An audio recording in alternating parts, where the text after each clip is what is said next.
Chapter 27, Section 3, Popular Culture. Before you read. In the last section, you read about the American dream in the 1950s. In this section, you will read that popular culture in the 1950s reflected white middle-class America, and a subculture challenged that conformity. New era of mass media. What influence did TV have?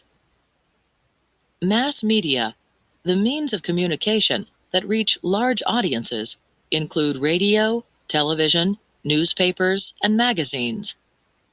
Television became the most important means of communication in the 1950s. It both showed and influenced popular culture of the time. The number of homes with television jumped. It went from 9% of all homes in 1950 to 90% in 1960. At first, the number of television stations was limited by the Federal Communications Commission, FCC. The FCC is the government agency that regulates the communications industry. Soon, however, TV stations spread across the country. Many shows became widely popular all over the nation. The 1950s was the golden age of television. Comedy shows starring Milton Berle and Lucille Ball were popular. Edward R. Murrow introduced on-the-scene reporting and interviews. There were also westerns, sports events, and original dramas. At first, all shows were broadcast live. Advertisers took advantage of this new medium, especially of its children's shows. Young fans wanted to buy everything that was advertised on their favorite shows. TV magazines and TV dinners, frozen meals to heat and eat, became popular. Television reflected the mainstream values of white suburban America. These values were secure jobs, material success, well-behaved children, and conformity. Critics objected to the stereotypes of women and minorities. Women were shown as happy, ideal mothers. African Americans and Latinos hardly appeared at all. In short, TV showed an idealized white America. It ignored poverty, diversity, and problems such as racism. As dramas and comedies moved to TV, radio changed. It began to focus on news, weather, music, and local issues. The radio industry did well. Advertising increased, and so did the number of stations. The movie industry suffered from competition by television.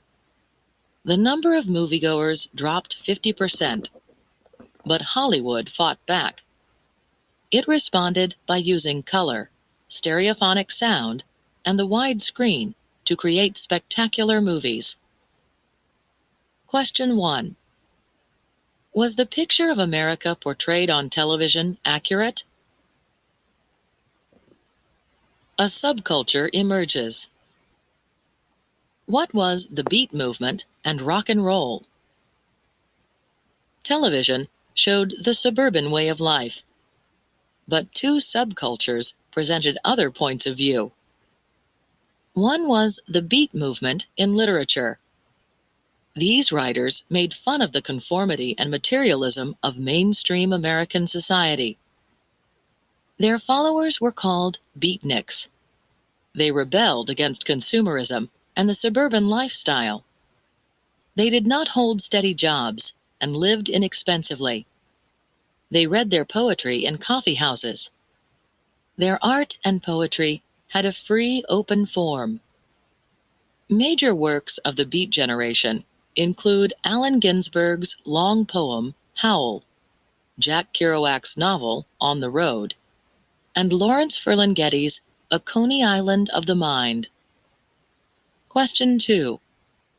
How did the Beat movement criticize mainstream culture? African Americans and rock and roll. What role did African American artists play in the 1950s? Some musicians also took a new direction. They added electronic instruments to the African American music called rhythm and blues. The result was rock and roll. The new music had a strong beat. Its lyrics focused on the interests of teenagers, including alienation and unhappiness in love. And teenagers responded. They bought millions of records.